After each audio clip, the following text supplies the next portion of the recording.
چا د دجال خلاف یو غشی گزار کده د پاره زه د جنت ذمہواری لرم. نورونو قادیانه او دجال په یو مذهب دي.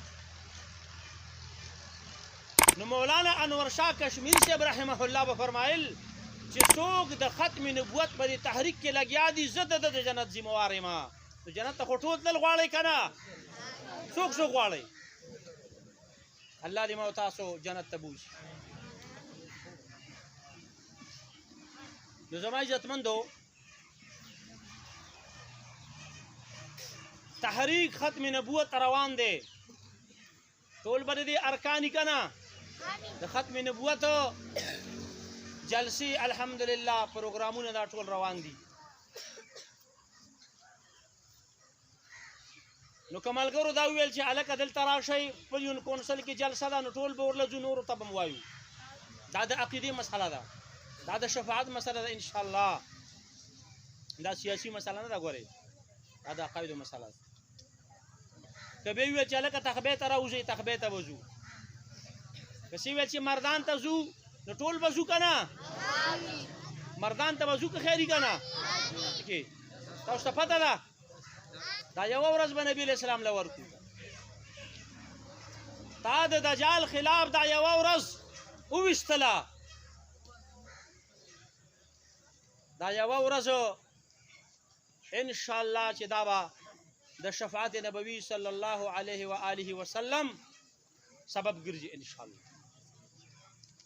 ټوله زندګي م بچو له ورکړه، ښځو له م ورکړه، خوشحاله نه شو وی. دا یوه ورځ چې ده نو دا نبي علیه السلام له انشاءالله ورکو. موږ او تاسو دلته ناست یو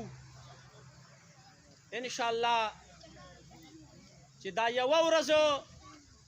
زمونږ دپاره د شفاعت نبوي صلی الله علیه و آله وسلم سبب وګرځي انشاءالله. نورونو ما عرض کو چې د قادیاني دغه فتنه دا د دجال وړوکی ورور دی.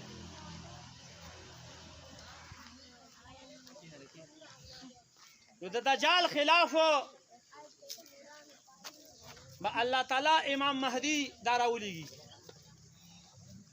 او الله پاک به عیسی علیه السلام د دغه فتنې د سرکوبۍ دپاره رالیږي. ورونو په هندوستان کې دا وړوکی دجال د دجال د وړوکی ورور دجال څه ته وایي؟ نبي علیه السلام ورته ویل دجال دا دجل وایي دوکې ته. دجال او کذاب دا د مبالغې صیغه ده. کذاب ډیر زیات دروغجن، دجال ډیر زیات دوکه‌باز. اوس دا دجال وایي دجل وایي دوکې ته. قادیانی خلقو لا دوکه ورکړه چې زه پیغمبر یم، نعوذ بالله. نو موږ دا وایو چې د پیغمبر حسب نسب اخلاق دغه تقوا د وړې ګناه نه د غټې ګناه نه معصوم د هر څه نه پاک انسان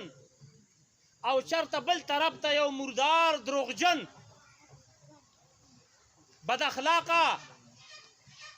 زناکار نعوذ بالله. نو دا څنګه پیغمبر جوړېدی؟ نو زما عزتمندو دا فتنه په هندوستان کې راپورته شوه. څنګه چې الله پاک د دجال د مقابلې دپاره به امام مهدي رالیږي او د خراسان د دې خاورې نه دا پښتانه افغانستان خراسان دا لښکر به تیار شي، د دجال خلاف به دوی راپورته شي، یو لوی عظیم الشان جنگ به کېږي. دغه دوران کې به الله عیسی علیه السلام راولیږي. عیسی علیه السلام به د دمشق په جامع مسجد په مشرقي مینار باندې راکوشي، په دوه فرشتو به لاس اچولی او را به شي. امام مهدي دی به په مسله باندې ولاړ وي، د لمونځ وخت وایي عیسی علیہ السلام براشي خلک ورته وایي عیسی علیہ السلام راغی هغه د مسلې نه وروسته شي هغه ورته وایي نه دا یو مونځ ته وکړه ستا دپاره اقامت ویلی شوی دی امام مهدي به مونځ ورکړي بیا به امام مهدي او د هغه دغه مجاهدین ملګري دا به د عیسی علیه السلام په لاس بیعت وکړي او د دجال خلاف به جنگ ته میدان ته راوځي یو لوی جنگ به وشي دومره خلک به قتل شي چې یو مرغۍ روانه شي روانه وي هغه به راپرېوځي مړه به شي دا ټوله دنیا به د ایلو نصرۍ په دې کې به مسلمانان شهیدان شي د دجال ملګري یورپ اسرائیل انډیا امریکا دا ټول به ورسره ولاړي و عیسی علیہ السلام با د بیت المقدس سره بابلوت کې دجال گیر کی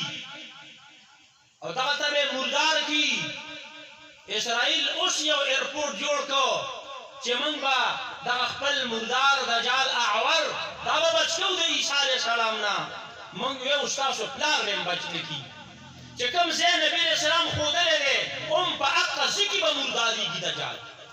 الله دې ما او تاسو د عیسی علیہ السلام د امام مهدي د دغه حق جماعت ملګري وګرځوي څوک چې د ختم نبوت ملګري دي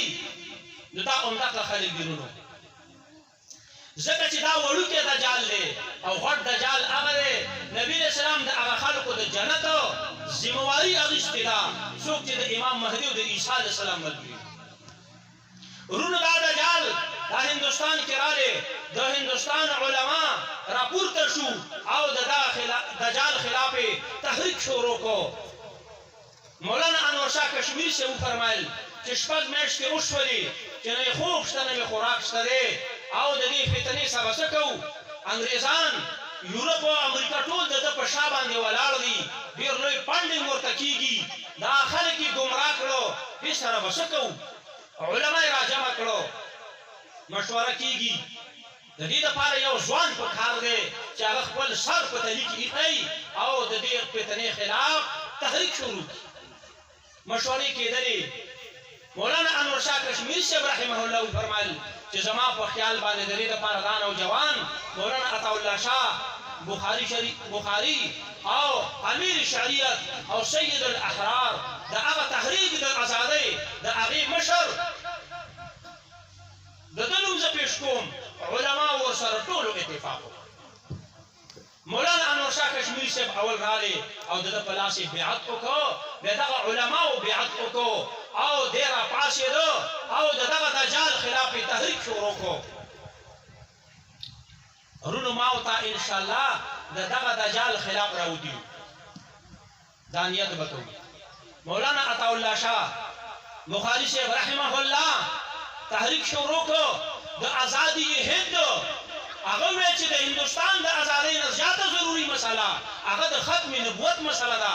ځکه چې ابوبکر صدیق رضی الله عنه هغه د هر څه نه مخکې هغه د مسلم کذاب د فتنې مقابله کړې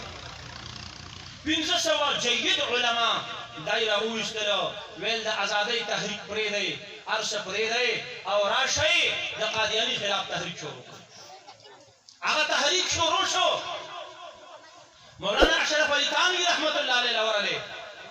وای حضرت دا تحریک شروع کړی دی د قادیاني خلاف دا د عقاید دي دومره خلک یې ګمراه کړو دومره کلي ګمراه کړو دومره خلکو ایمان پرېښودو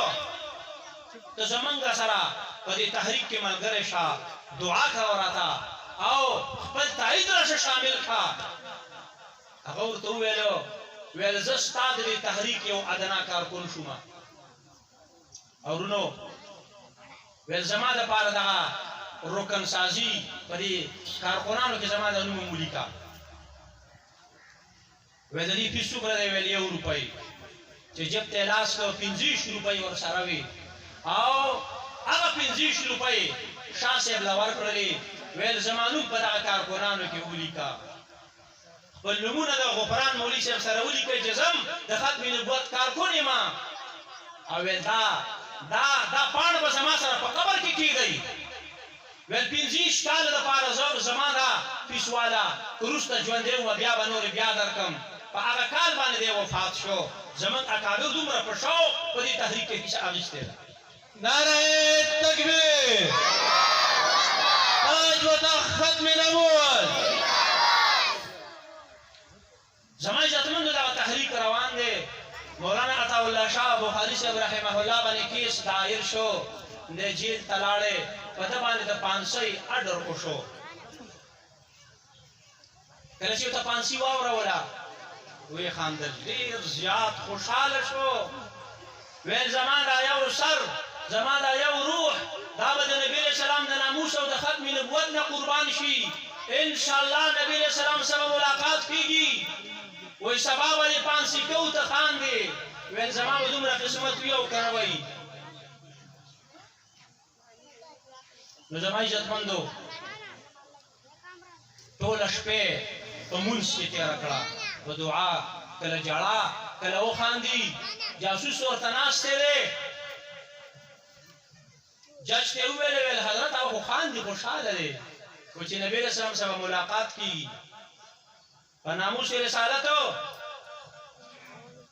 قربانېدو والا براه راست د نبي علیه السلام خواله وځي دا زموږ کلکه عقیده ده نن سحر د جمعې مونځ هم وکړو او په اودس کې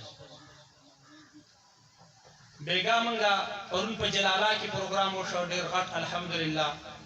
او بیا د ماښام نه وروسته په تخبې کې ماخوستن 10 بجې موږ رالو یو مولوي صاحب په دغه پروګرام کې ما سره و ویل چې ما خو په دې کې 2000 پیرې درود شریف په دې پروګرام په دې دوران کې وویل ساري ما ته دا خبره وکړله وی بیګا مې ناشنا خوب ولیده دا بیګانۍ خبره ده بیګانۍ خدای خدای وی خوب مې ولیده چې علما یې ډېر نوراني خلک دي و یو پکې مشر را روان نو وی زړه کې وم چې هلکه دا جوړې مولانا فضل الرحمن صاحب را روان دی و چې زه کله خواله ورشم په کټ کې خپې غځولي او ناست دي او یو نوجوان ښکلی او له خپې زور کوي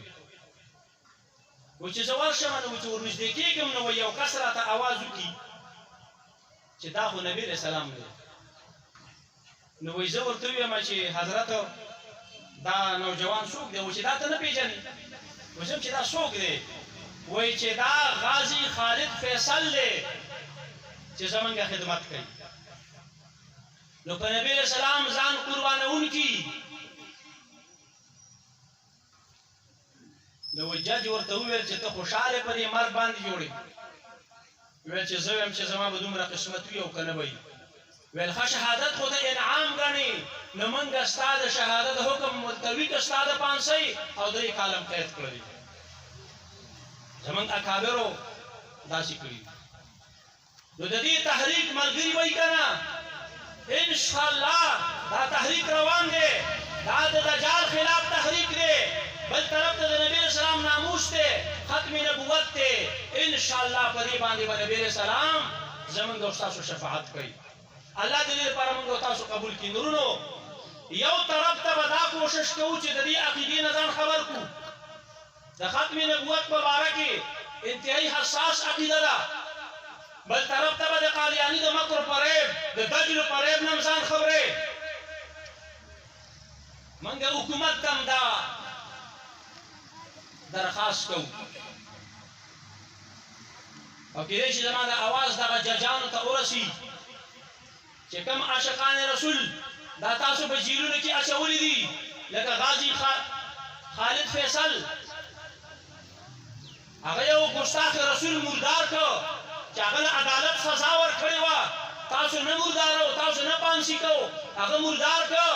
او هغه ماشوم حافظ د قرآن